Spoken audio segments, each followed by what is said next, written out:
What are you excited about? You must lose your job. A time will come, intellectual labor will be taken away from you and it's wonderful. Then what do we do? Live, huh? Another 30% will do fantastic things that human beings have never done before. My work is to increase that percentage.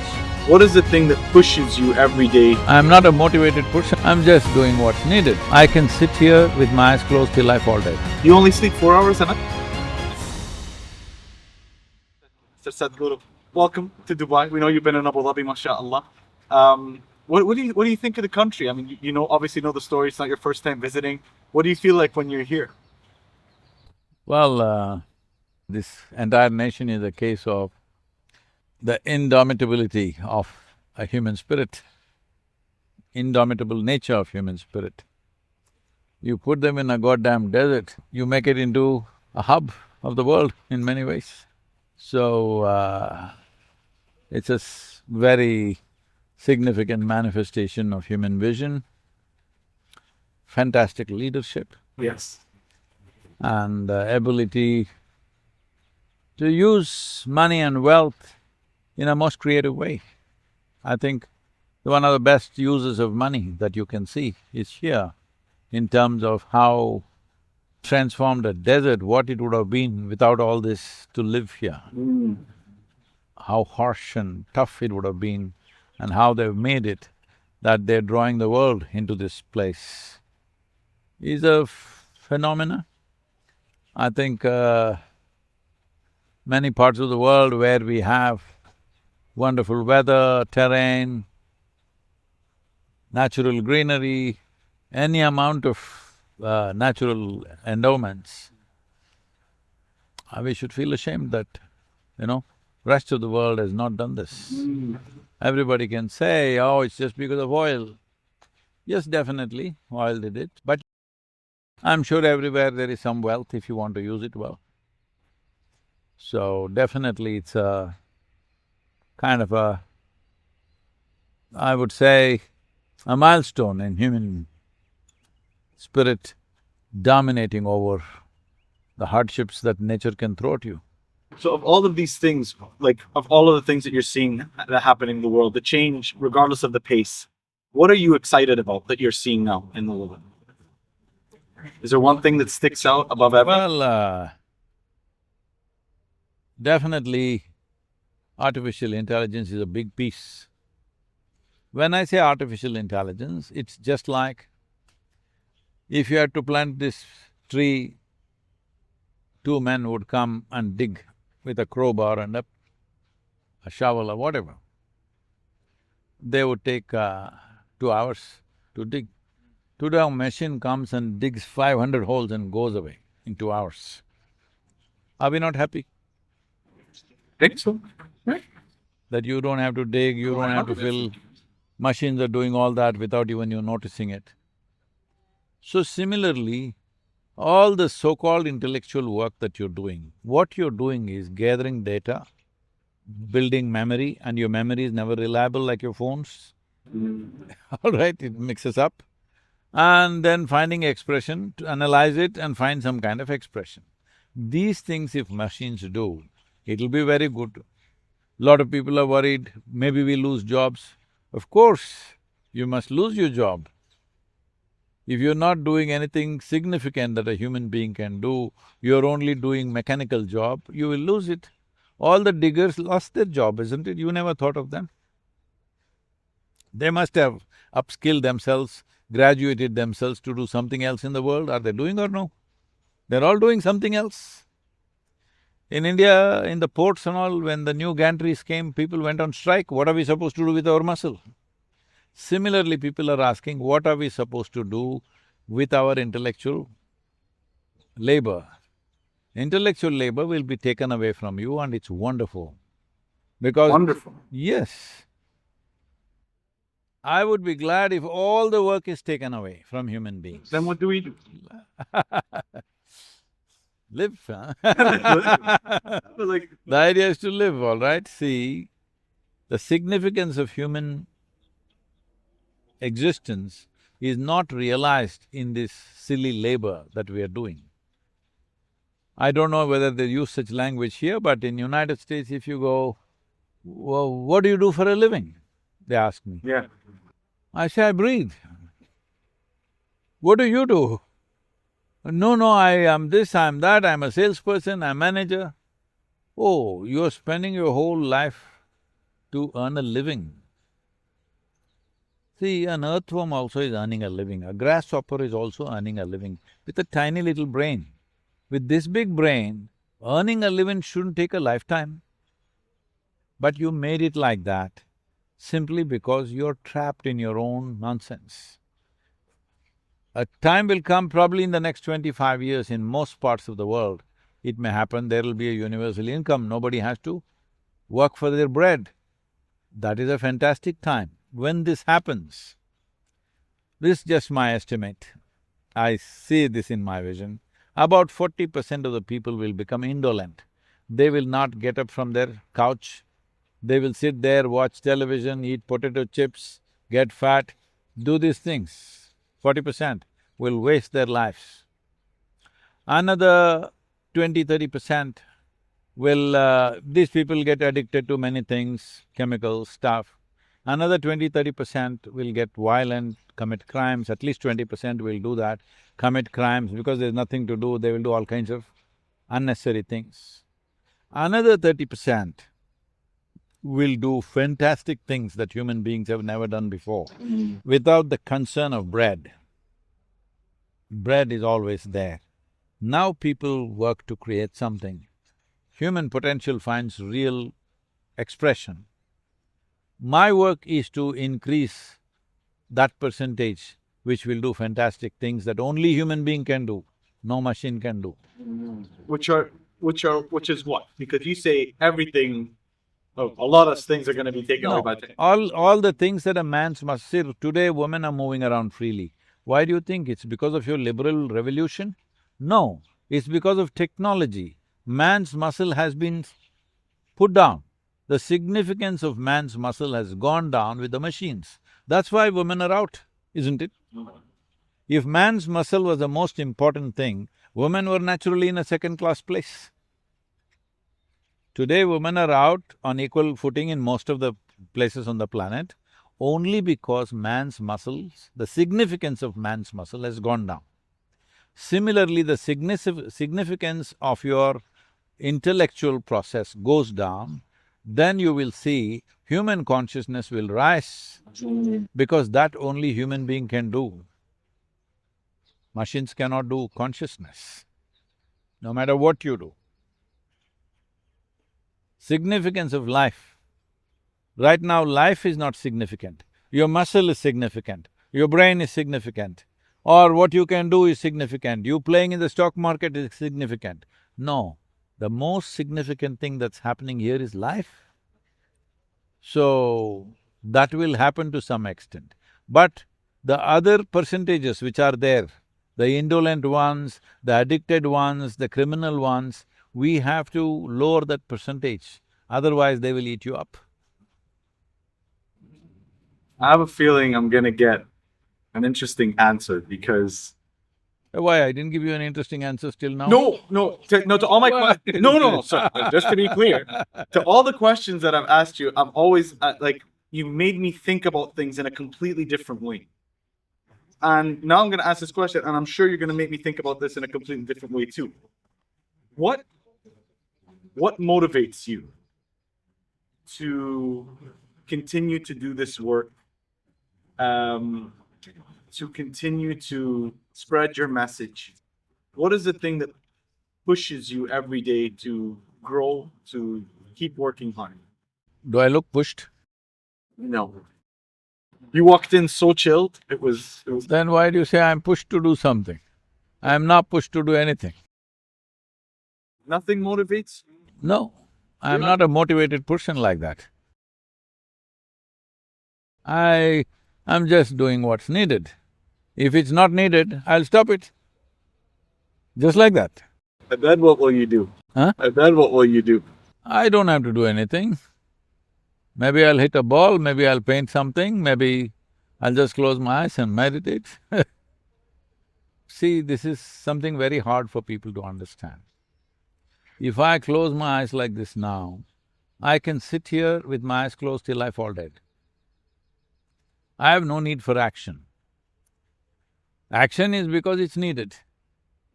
If the world doesn't need action, my action is over. I have no compulsive need for action. I am essentially a super lazy person, but I am active 18-20 hours a day, 7 days of the week. You only sleep 4 hours a night? Right now, yes, I'm sleeping 4.25, but almost 26, 27 years, I slept only 2.5 hours. Last year, I'll tell you, they gave me some medication because of the surgeries, and I slept some days 8 hours, 10 hours, some days 12 hours. But once the medication went off, I'm again back to 4.25 hours now. That's enough for you? It's more than enough. More than enough. Yes. See, body doesn't need sleep, it needs restfulness. If you're running a machine at high RPM, it needs lot of service. Yeah. If you run it easy, it needs less service. You must burn only the petrol, not the oil. Most people are burning the oil. They're running on fumes too. Yep. So, it's interesting that you say that. When you say that I'm doing what is needed, and when they don't need it anymore, I can do something else. What is the indicator for you that you're needed, or when will be an indicator that the work you do is not needed anymore? How do you know that? People are always screaming, Sadhguru, come here, come there, come there. If they stop screaming, I won't go. The need is there in everybody's faces. And of course they're screaming also. Even if they don't scream, you can see the need. See, it's like this. Let's say, let's go back 50, 100 years here in Abu Dhabi or in Dubai, it's a desert. But I have a clear, sweet water here in my well.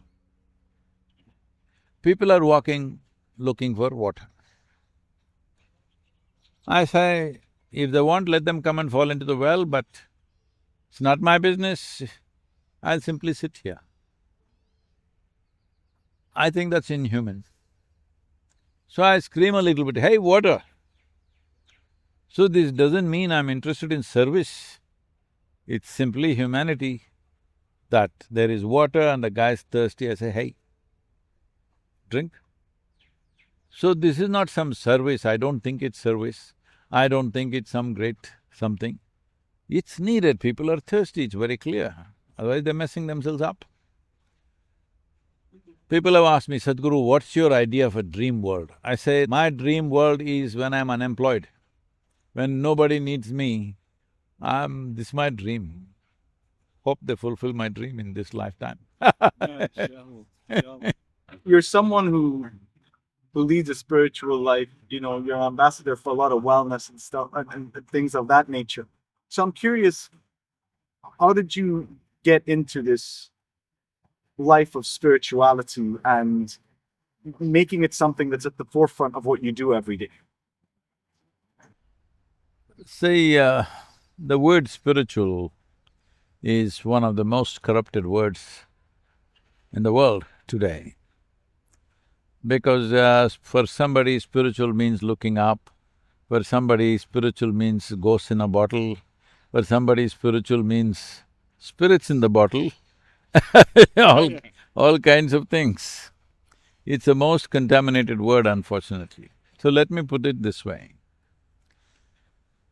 You're here, sitting here, the body that you have, you were not born like this, I believe. Small. Slowly you gathered this. How? Food that you've eaten. Nor were you born with a mind like this. You gathered impressions. So your body is a heap of food that you gathered, mind is a heap of impressions that you gathered. If you have to gather this much, there must be something more fundamental. Apart from that, what you gather can be yours, but can never ever be you, isn't it? It can be yours, it belongs to you, but it's not you. So in these two heaps of food and impressions, where are you? No. So what is the nature of your existence? No.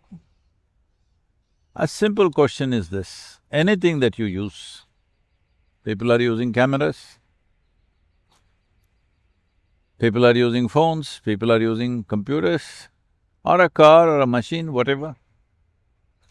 The more you know about it, the better you can use it. Do you agree with me? Yeah. So, what do you know about this apart from the things that you gathered? So, this bothered me since a very early age. When I was 4, 5 years of age, I started wondering, what is it about? Don't misunderstand that I was some kind of a spiritual child. No, I was a wild creature, okay? But in the back of my mind, always I look at anything and everything, whether I see an ant or a leaf or anything, I could… I always looking at what is it, all this. When I was like 4.5 years of age, this started, that if I see a dry leaf, I'm just looking at it for hours. If I find a glass of water, I'm just looking at it for hours. Because you don't know what it is. See, even today, you know how to use the water, but you don't know what it is, isn't it? Or people will say it's H2O, that's not the point. The point is, what is it that makes it the way it is? So similarly, I sat up in the night and I'm just staring into the darkness for the whole night. So my father being my dear father being a physician, started thinking I need a psychiatric evaluation. This boy is simply staring at something all the time, it looks like he's lost it. My problem is I'm looking at this, I don't know this, so I'm not able to shift my attention to that. So, essentially, the fundamental of spiritual process is this. It is not knowledge, it is not scripture, it is not somebody's teaching. If you realize you actually don't know anything in this world, then your intelligence can't help. Start seeking, what is it? And if you seek here, there, you will see somehow you're touching every life only in the surface. The only life you can penetrate into is this one. So you turn inward. So this happened not because of any teaching, not because I had any spiritual knowledge or scripture or something, no.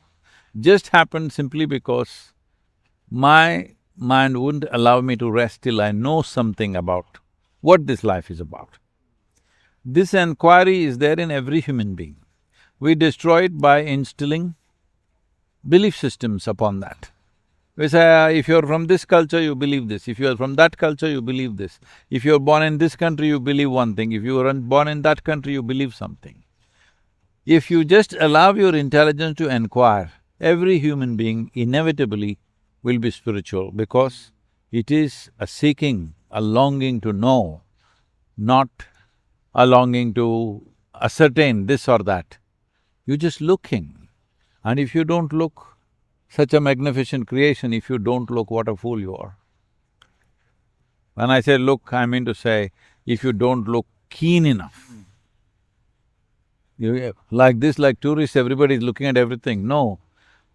Have you really see this fly is after you? Maybe you're a sweet guy. It's been on, like… It looks like you're a very sweet guy. Yeah. But have you looked at it carefully? You look at a fly carefully, you will see, if you really pay attention, it is one of the most magnificent creations. Not just a fly, so is an ant, so is a leaf, and there's only one like that. There may be million flies, but that fly will be unique.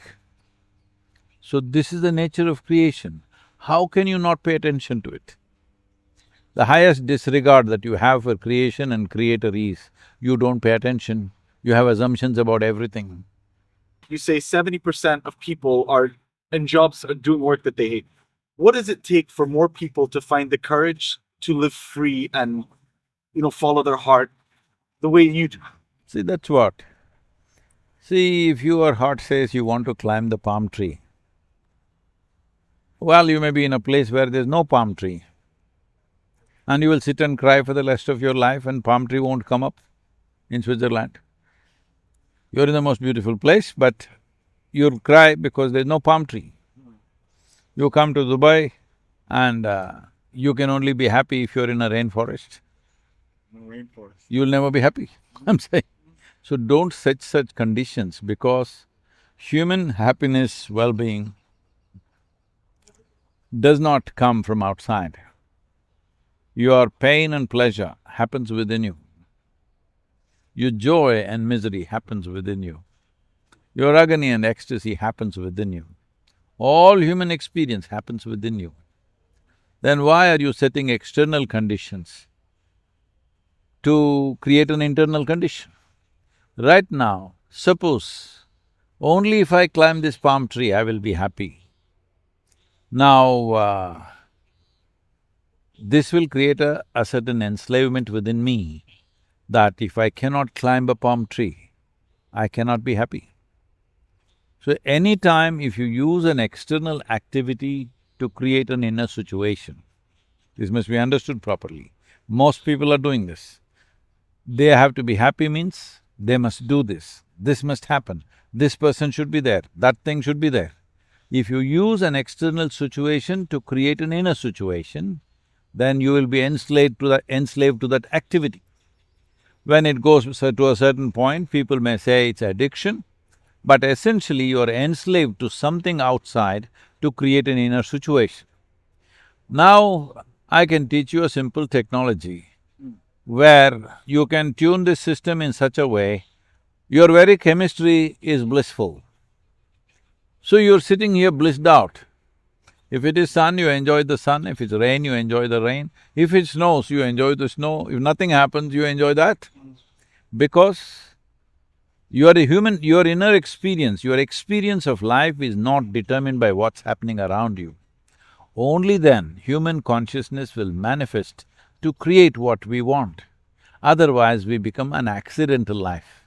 Because no matter what you do, how much management you do, external situations will never ever happen 100% the way you want. Exactly.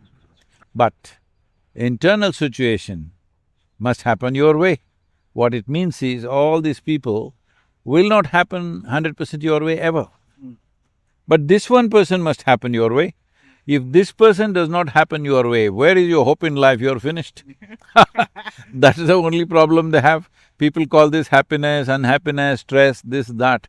No, all that's happened is, they themselves are not happening the way they want. What is their problem? Well, their body doesn't take instructions from them. Their thought doesn't take instructions from them. Their emotions doesn't take instructions from them.